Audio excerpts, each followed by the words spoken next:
जय श्री राधे, जय श्री हरि, जय श्री हर। आज জ্যৈষ্ঠ মাসের প্রথম দিন 16ই মে শুক্রবার।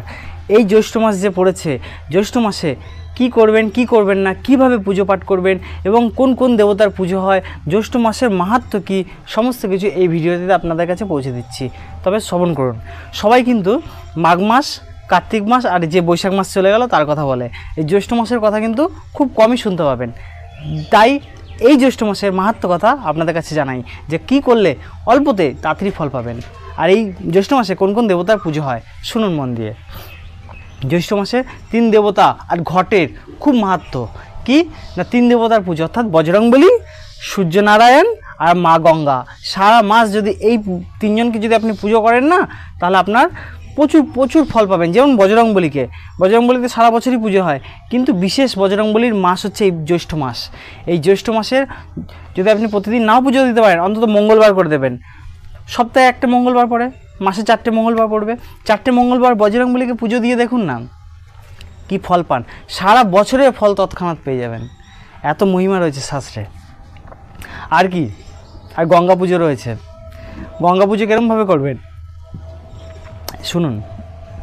গঙ্গায় গিয়ে তো স্নান করে তাকে জল অর্পণ, ফুল অর্পণ করতে পারেন। এছাড়াও বাড়িতেও করা যায়। মাটির ঘট নেবেন, মাটির ঘটে জল, মানে যেভাবে বাড়িতে ঘট পাতি আমরা, সে জল নিলেন, মাটির ঘট নিলে এবং তার মধ্যে পঞ্চপল্লব দেবেন। এবার তাকে পুষ্প দিয়ে পুজো করবেন এবং সে ঘটেকে ভোগ লাগাবেন এবং ঘটে সমস্ত দেবদেবতা আহ্বান করবেন, সমস্ত সপ্তনদী আহ্বান করবেন। যেভাবে আমরা সপ্তনদীকে আহ্বান করি আচমনের সময়, ঘটের জলকে আহ্বান করবেন। এবং বিশেষ করে এই সময়, এই জ্যৈষ্ঠ মাসে বরুণ দেবকে আহ্বান করবেন। বরুণ দেবের পুজো বিশেষ হয়। কেন বরুণ দেবের পুজো হয়?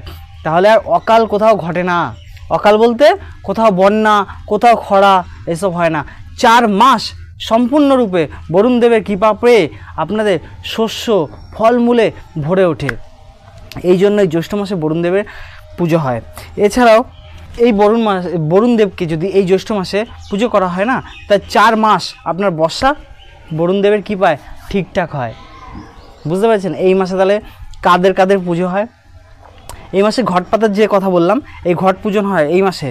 এবং একটা কথা বলছি, যেটা আগেকার দিনে আপনারা সবাই দেখে থাকেন কি না, বাড়িতে যারা বৃদ্ধ দাদু ঠাকুমা ছিল, তখন তারা দেখুন, তারা কিন্তু শাস্ত্রে এত কথা জানতো না, অথচ কিন্তু এইসব জিনিস করতো। দেখবেন গলায়, বাচ্চাদের গলায় না তামার কয়েন কী করতো, ফুটো করে সেই কালো কার বা লাল কার দিয়ে পরিয়ে দিত, কিংবা কোমরে পরানো থাকতো দেখবেন। কিন্তু এখন সেই প্রথা কোথায়? এখন সেই সব দিদা ঠাকুমাও নেই, বৃদ্ধ লোকও নেই ম্যাক্সিমাম। আর কী হয়েছে, সেই সব জিনিস সব মানুষ ভুলে গেছে। কিন্তু এগুলো সব শাস্ত্রের কথা, শাস্ত্রে আছে। তারা কি করে জানতো? শুনুন, আজ এই জ্যৈষ্ঠ মাসে রয়েছে সেই বিধান। এই জ্যৈষ্ঠ মাসে তামার কয়েনের পুজোর বিধান রয়েছে। ওই যে ঘটের মধ্যে যে বললাম জল ঢেলে পঞ্চপল্লব দিয়ে পুষ্প দিয়ে পুজো করতে না, এই জ্যৈষ্ঠ মাসে ওই তামার কয়েন যদি আপনি রেখে দেন, রেখে পুজো করেন, কি মাহাত্ম্য শুনুন তাহলে। ওই তামার কয়েনে যদি ঘট পূজনের পরে ঘটের জলটা সারা বাড়িতে ওই পঞ্চপল্লব দিয়ে ছিটিয়ে দেবেন, এতে আপনার বাস্তুদোষ দূর হয়ে যাবে। আর তামার কয়েন, ওই তামার কয়েন যেটা ঘটের মধ্যে ছিল, যেটা পুজো করেছেন, ওই তামার কয়েন যদি আপনি আপনার সিন্ধুকে বা লকারে, আলমারিতে রেখে দেন, যেখানে টাকা পয়সা রাখে সেখানে যদি রেখে দেন, সেখানে ধনসম্পদ বাড়তে থাকবে। বাচ্চার গলায় ওটা যদি ফুটো করে কালো কার বা লাল কার দিয়ে যদি আপনি বাচ্চার গলায় পরিয়ে দেন, তাহলে বাচ্চার যত আলাই বালাই দোষ যা থাকে সব দূর হয়ে যায়। কোনো ভূত পেট কোনো কিছু তার কিছু করতে পারে না, এবং সেই বাচ্চাও খুব সুস্থ থাকে। বাচ্চার ক্ষেত্রে বললাম। আরও শুনবেন, আমি শ্লোক দিয়ে বলছি, তাহলে আরও ভালো বুঝবেন। দেখুন, সর্বনে তুলসী পত্রম কার্য সুলক্ষ্মণ তথা ক্রি বিধান্নতা। অর্থাৎ এই তামার কয়েন যদি আপনি তুলসী গাছের গোড়ায়ও রেখে দেন, তাহলেও কী হয়, তুলসী মা আপনার ওপর প্রসন্ন হয়। এবং এইভাবে তুলসীকেও বন্দন পূজন করা যায়। আর কি, এই জ্যৈষ্ঠ মাস শেষ হলে পিতৃপক্ষ আসবে। সামনে পিতৃপক্ষ হচ্ছে 16 দিন। সে মহালয়ার সময় যেটা হয় আশ্বিন মাসে, ওই সময় কি করে, যে যার পরিবারের যারা গত হয়ে গেছে তাদের শ্রাদ্ধ শান্তির কাজ করে ওই 16 দিনে। ওটাকে ওই জন্য পিতৃপক্ষ বলা হয়। ওই সময় ওই যে আপনার পরিবারের যাদের পুজো করবেন, যাদের নামে শ্রদ্ধাঞ্জলি হয়, যাদের বাৎসরিক শ্রাদ্ধ কাজ বাড়িতে হয়, তখন যদি ওই তামার কয়েন তার পাশে রেখে দেন, রেখে ওই সময় পুজো করেন, তাহলে পিতৃদেবরা প্রসন্ন হয়। ওই পরিবারে কোনোদিন অকাল মৃত্যু হয় না, পরিবারের আয়ুও বাড়তে থাকে। দেখুন তাহলে, আর শ্রাদ্ধ শান্তি কাজ তো পিতৃদেবদের প্রসন্ন করার জন্যই করা হয়। তো পিতৃদেবরা প্রসন্ন হলে আপনার সংসার ফুলে ফলে ভরে থাকে। তামার কয়েনে কত মহিমা, যেটা এই পূজন এই জ্যৈষ্ঠ মাসে করতে হয়। এছাড়াও এই জ্যৈষ্ঠ মাসে আপনার কত ঋতুর ফলমূলের মধ্যে হচ্ছে কাঁঠাল, আম, জামরুল, এই সমস্ত ভগবানের প্রিয় খাবার। এই সমস্ত ভগবান শ্রীকৃষ্ণকে, মহাদেবকে আপনারা ভোগ লাগাতেই পারেন। আর ঋতুর ফল তো সবারই প্রিয়। এছাড়াও এই যে আমি শ্লোক দিয়ে বলছি শুনুন, এই যদি তামার কয়েন আপনার বাড়িতে থাকে তাহলে কি, এই যে তামার কয়েনের এই মাসে তামার কয়েনের খুব মহিমা। শ্লোক বলছে, সর্বান ও কাম বিষ্ণু লোকে মহিয়াতে। তোমার পরিবারের কোনো লোকের মৃত্যু হয় না, সে পর্যন্ত এই তামার কয়েন পুজোর ফলে বা বাড়িতে রাখার জন্য তারও পর্যন্ত বিষ্ণু লোকে সে যেতে পারে। কি বলছে, বিষ্ণু লোকে মহিয়াতে, অর্থাৎ সে বিষ্ণু লোকে যায়। যদি পরিবারের কেউ, আপনার পরিবারে কেউ পূর্বপুরুষ বা কেউ মারা গেছে, উদ্ধার হয়নি মনে করছেন, তাহলেও তার উদ্দেশ্যে এই তামার কয়েন আপনি যেটা এই জ্যৈষ্ঠ মাসে পুজো করে সেই পুজো করেন, তাহলে যদি কোনো কারণে সেই আত্মা ঘুরে বেড়ায়, সেও পর্যন্ত উদ্ধার পেয়ে যায়। এই যে জ্যৈষ্ঠ মাসের কথা বলছি না, এই জ্যৈষ্ঠ মাসে ব্রত কে করেছিল? দ্রৌপদী। সেই মহাভারতের যে দ্রৌপদী, সেই দ্রৌপদী পর্যন্ত এই জ্যৈষ্ঠ মাসে ব্রত করেছিল। আমি শ্লোক দিয়ে বলছি, দেখুন, চক্র মে দ্রৌপদী ব্রতোত্তম। এই ব্রত মাতা দ্রৌপদী করেছিল জ্যৈষ্ঠ মাসে।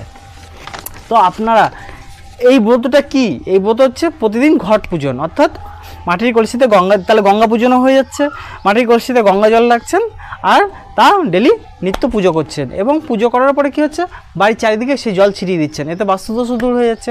এইভাবে ডেলি, আর জলের মধ্যে বরুণদেবকে আহ্বান করছেন, জলের দেবতাকে বরুণদেব। আর বরুণদেব যদি পুজো পায় তাহলে কী হবে, সারা এই যে 4 মাস যে আছে, সেই 4 মাসে আপনার বর্ষা ঠিকঠাক হবে, কোথাও অকালও হবে না, কোথাও বন্যা হবে না, কোথাও খরা হবে না, বরুণদেবের আশীর্বাদে। তো বরুণদেবের কৃপা পেলেন, মা গঙ্গার পুজো হলো। আর তামার কয়েনের বিশেষ মহিমা, তামার কয়েন দিয়ে যদি এই জ্যৈষ্ঠ মাসে পুজো করেন, তা কি বললাম, বাড়িতে পিতৃদোষ পূর্বজরা শান্তি পায়, আর কি বাচ্চার গলায় পরিয়ে দেওয়া হয় সেই তামার কয়েন পুজোর পরে। কেন? ওই তাহলে বাচ্চার কোনো সমস্যা থাকে না, যত আলাই বালাই যা থাকে সব দূর হয়ে যায়। আর হনুমানজি কি বললাম, এই জ্যৈষ্ঠ মাসে যদি হনুমানজিকে পুজো করা হয়, তাহলে কি হয় না, যদি না পুজো করতে পারেন, অন্তত যদি 4টে মঙ্গলবার করেন, সারা বছরের ফল পাওয়া যায়। আর সূর্যনারায়ণকে প্রতিদিন জল দেবেন, কেন এই জ্যৈষ্ঠ মাসের যে রোদের গরম, যে ক্লান্তিবোধ, সমস্ত কিছু সূর্যনারায়ণ ঠিক করে। তো এই জন্য এই 3 দেবতার পূজা খুব ভাইটাল এই জ্যৈষ্ঠ মাসে। তো জয় শ্রী রাধে, এইভাবে জ্যৈষ্ঠ মাসটি পালন করবেন। আর ভগবান শ্রীকৃষ্ণকে, মহাদেবকে অবশ্যই এই জ্যৈষ্ঠ মাসে যে ঋতুর ফল, আম, লিচু, তারপরে জামরুল, এগুলো নিবেদন করবেন, এতে ভগবান খুব প্রসন্ন হয়। কার্তিক মাসে দীপদানের মাস, কিন্তু কার্তিক মাসে হলুদ বস্ত্র পরে যদি পুজো পাঠ করা হয়, তার মহিমা অনেক অনেক গুণ বেশি হয়, পাওয়া যায়, ফল পাওয়া যায়। তেমনি এই জ্যৈষ্ঠ মাসে যদি আপনি শ্বেত বস্ত্র, অর্থাৎ সাদা পোশাক পরে যদি ভগবানের নিমিত্ত কোনো কর্ম করেন, তাহলে তার ফলও আপনি অনেক গুণ ফল পাবেন। তো কার্তিক মাসে যেভাবে হলুদ বস্ত্রের বিধান রয়েছে, তেমনি জ্যৈষ্ঠ মাসে শ্বেত বস্ত্র, অর্থাৎ সাদা বস্ত্র পরিধানের বিধান রয়েছে। সাদা বস্ত্র পরিধান করে ভগবানের সেবার কাজ করবেন, তাহলে ভগবানও তাতেই প্রসন্ন হবে। আর আমরা যা করি তা তো ভগবানের কৃপা লাভের জন্যই করি, তাই না? তো এইভাবে জ্যৈষ্ঠ মাসটি পালন করবেন। আর হ্যাঁ, প্রশ্ন করুন যে আপনাদের কি জানতে চান বা কি সমস্যা, প্রশ্ন করুন। প্রশ্ন করলে তো আমি আপনাদেরকে উত্তর দিতে পারবো, তাই না? প্রশ্ন করুন, জানার কোনো দিন শেষ থাকে? আমিও অনেক কিছু জানি না, তো আপনারা প্রশ্ন করলে তো সেটা আমিও আমার গুরুদেবের কাছে জিজ্ঞাসা করতে পারি, বা সব গুরুবর্গের যত মহারাজরা আছে তাদেরকে জিজ্ঞাসা করতে পারি, তাহলে তো আমারও কিছু জানা হয়ে যায় আপনাদের মাধ্যমে, তাই না? তো প্রশ্ন করুন আমাকে, যতটা জানবো আমি বলবো, আর না জানলে তো আমারও জানা হয়ে যাবে জিজ্ঞেস করলে, তাই না? প্রশ্ন করুন। যদি ভিডিওটি ভালো লাগে তো ভিডিওটিতে একটি লাইক আর সাবস্ক্রাইব করে দেবেন, এই ধরনের ভিডিও আপনার কাছে পৌঁছে দেওয়ার জন্য। তো আপনি সুস্থ থাকুন এবং পরিবারকে নিয়ে সুস্থ সমৃদ্ধ থাকুন। জয় শ্রী রাধে, জয় শ্রী হরি, জয় শ্রী হর, जय गौ माता, जय जय गौ माता।